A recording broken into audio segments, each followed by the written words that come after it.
Good evening, everyone. I guess technically it's just still afternoon. I'm used to getting off work much later than this. I apologize for any wind noise that we may have in the video. I have not quite gotten to the point where I can smoke the pipe in the study. It's hopefully somewhere down the line. But until then, until I'm comfortable with that type of setup, I have to film outside.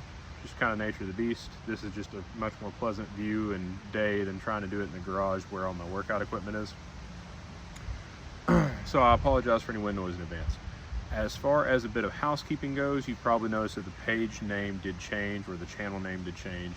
I don't know if it has to do with the YouTube algorithm or what. Before I started the channel and called it The Book and Briar, I searched and searched on YouTube and never came across a channel one that had that title. Figured I was okay, and uploaded the first video. Next day I'm like, I'm going to search, make sure it's visible, because I'm still new to the YouTube deal. And lo and behold, there's already another page. It's been around for a little bit of time, of the same title, of the same kind of genre, I guess, or theme. So I was like, well, if you're gonna fail quickly and get over it and move on. So renamed. We're now Pipes and Pages is kind of the working name of the channel. Again, did a search of that even after I changed it and didn't come up with anything. So hopefully this will be kind of the name of the channel, and I won't have to keep flip-flopping or changing or anything like that. If I do, I'll let you know. So housekeeping out of the way. Wanted to do a book today that's a favorite of mine. It is honestly, up until I really delved into the Narnia type stuff, my favorite book ever. And to the point that I almost named my son after it. I named him after a different one. That's another story altogether. But that is Conagher by Louis L'Amour. I couldn't show you the title because these special edition leather bounds like this are not titled on the front face. They're only on the spine. We will get into that in just a minute. First of all, what are we smoking today? So I figured if we were going to be doing a Western, it was only fitting to do what is essentially my comfort codger blend, which is Cornell and Diehl Winchester.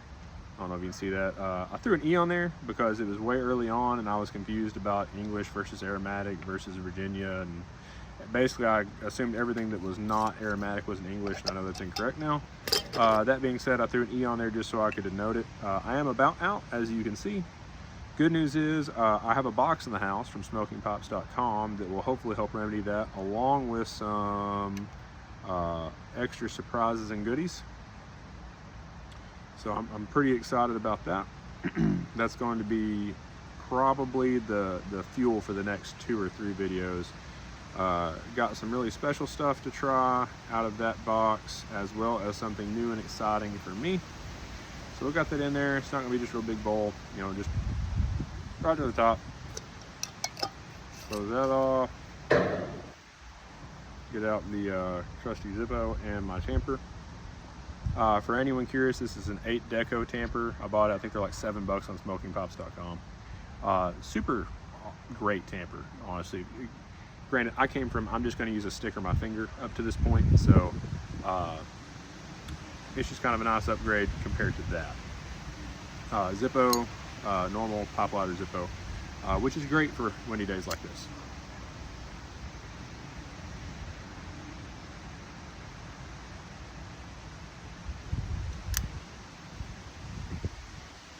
Get that char light going. Tamp it down just a hair. Winchester is a Weber blend as opposed to a vapor blend. So it's a Virginia Burley with a Cavendish, if I have all that right. And it's got a nice cocoa-y type coffee taste to it to me. I'm not a connoisseur. I couldn't tell you like what fruit the bird was flying over and crapped on the tobacco leaf before it was picked and washed and processed. I couldn't tell you any of that. But it's a good taste to me. When I smoke this, it's like every time I get wrapped up in a warm blanket with a nice cup of like coffee, that's how it feels every time I smoke it. And I love it, honestly. I ordered a lot more of it. It's going to be probably my go-to blend when I'm not trying anything out. So.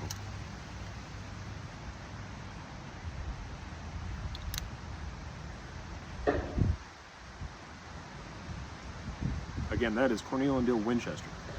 Now, on to Conagher. So, I mentioned in my video about A Knight of the Seven Kingdoms, the way that I like a story to be told, which is a common person doing uncommon things. And I think a lot of that gets lost in New Age Westerns. I've read some newer stuff from even well-established authors that I've liked in the past, and I feel like we have drifted from the story of a Western, which is that gritty salt of the earth. We're gonna make it or break it. If we have to fight, Indians, if we have to fight outlaws, if we have to do these things, then so be it. But it's that nitty gritty. We're gonna make it. We're gonna prevail, and it kind of transpired into this focus on shoot 'em ups, quick draw. The guy who never misses and outdraws everybody, and it's just, that sort of almost superhero type effect. And when I first read Conagher, I'm going to try to let the wind die down just a minute. I apologize, guys.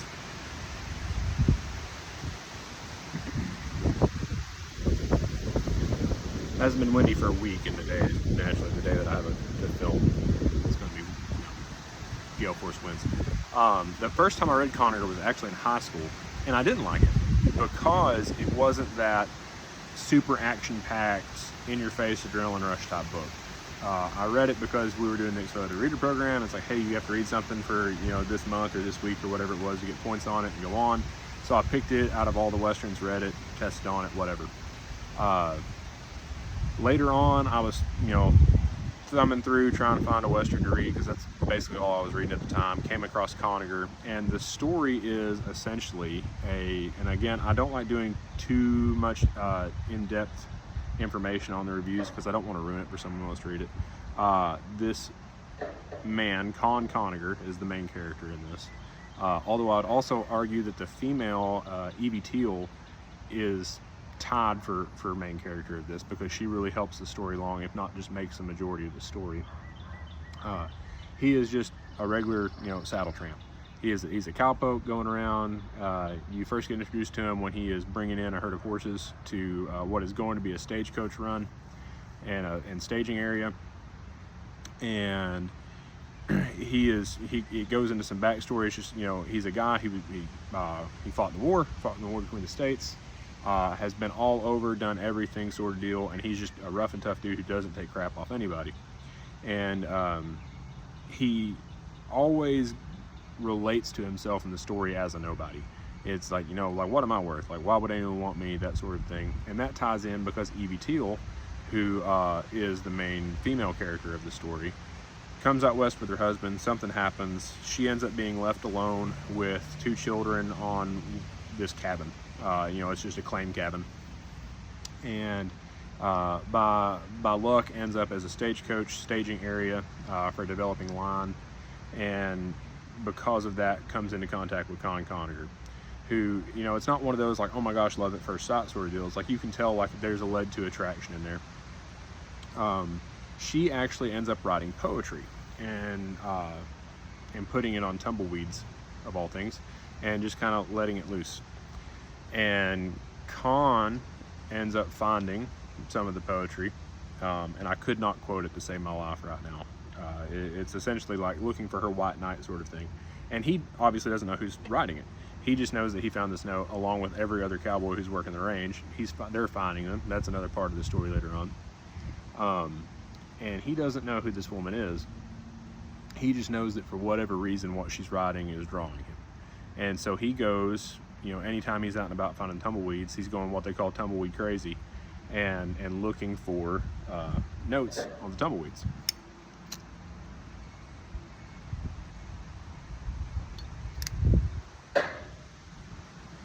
And in amongst all this, the story progresses as him moving from one odd job to the next. There are climactic events in there. There's fist fights. There's stories about how the best person with a gun isn't always the best person. There's you don't always fight with a gun. You fight with your fist. There's things like that are in there. If you're trying to make a name for yourself, you're not going to be anything. and along the lines, he's collecting these notes. And again, it's hard to describe the storyline of this book because it doesn't have that superhero climactic progress. It's just this normal guy who's going about his life, who has found this thing, which is the notes, which is driving him onward to the point that he decides to stay in the area and pick up work for a, what at the time seems disparaged and desperate ranch, because he doesn't want to leave the area, because he wants to find the notes. So it's just kind of driving him onward.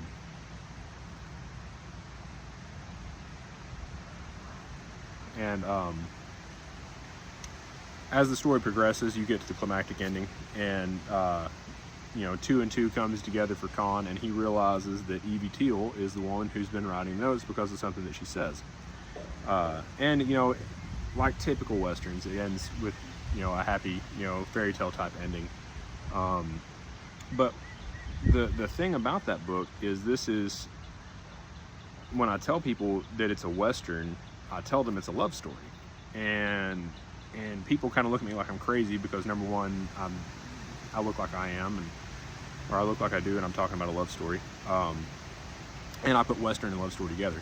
And outside of like smut or whatever that 90% of women read today, you know, that has a cowboy in it, you don't really come across love stories. And that's what I loved about Louis L'Amour, is he would, in a lot of his books, have that. He would have more than, oh, this basic primal attraction type of thing. Like, there were some love stories to it. But this was one of those books that always spoke to me about how you have this guy who's an ordinary dude. He's just working, and because of his work ethic, and honestly, I developed a lot of the work ethic that I have today because of this book and others that Louis L'Amour wrote. I mean, they really shaped me as a young adult male, and I think that more people need to read them to get that. But it's just, there's something natural about it. There's something real about it. When you read it, you go, yeah, that makes sense. It's not, you know, oh my gosh, he's got the fastest gun around and he never misses and he always wins and he wins everything and he gets the girl, and it's not the James Bond of westerns. So don't read it or go into it thinking that. But if you want a book that is what I call true, if you think of the true heart of the American West, if you think of what life felt like for them, and you think of how you want to be as a person, especially if you're a man watching this, or you're a young man, you know, ages 16 to 20, whatever, and you're like, hey, I need a little bit of guidance in my life, you don't really have that, pick up Conagher, especially if you're single and you're the type of person who is looking for a woman, and you're looking for that type of traditional marriage or traditional relationship. Pick that up, give it a read, and just kind of reassess how you feel about it and what you're looking for and how you want to be as a person. There are a few books that I have read that truly speak to a person, or at least speak to me. I've read a ton of books just for the sheer enjoyment of it. But without a doubt, when anyone ever asks me, hey, what book should I get? I ask them first if they have read this, and if they say no, then it's an immediate, that's what you need to read, especially if you're a guy. Women, I'm sure you could get something out of it too. I'm only speaking from, you know, a male perspective on that. But anyways, that is the long and short of Conagher. It's not a real dense read. It's not a, you know, a long read. For what it's worth, they did a movie with Sam Elliott. The movie goes, I'd say it's probably 70% of the book. The thing with a movie is a movie can always give you the storyline of a book, but it can't give you the thoughts and feelings of characters that come from a book. And that's why I hardly ever watch anything that a book's been done. I would say that, you know, if you wanted to watch that movie, it's pretty good. Most of the Louis L'Amour movies were good as far as how they did for the books.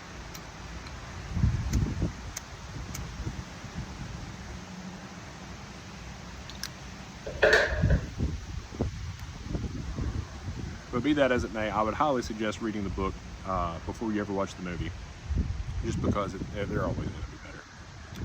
Anyways, guys, that was the second book review in the works. Tell me, you know, in the comments, for the one person who liked the other video and the 20 some odd people who've watched the videos, you know, don't be afraid. Write down in the comments, tell me what you think, tell me what you like, what you don't like, what you want to see changed, whether I just need to shut up and not make the channel. I probably won't listen to you, but you know, your opinion is noted. The next several videos I suspect to be more pipe and tobacco related, just because of that package that I got. There's a lot to talk about and a lot of content, I guess you could say. I hate using the word content, but a lot of things that can come about as far as the videos go based off that package because of what's in there. And I look forward to making those. There's going to be a couple of firsts in that, as well as just a general restock of some things. So yeah, anyways, thanks for watching, thanks for joining me. I hope that your day's going great, and I hope that going into this weekend, it's a good one for you. Anyways, take it easy, stay safe, God bless.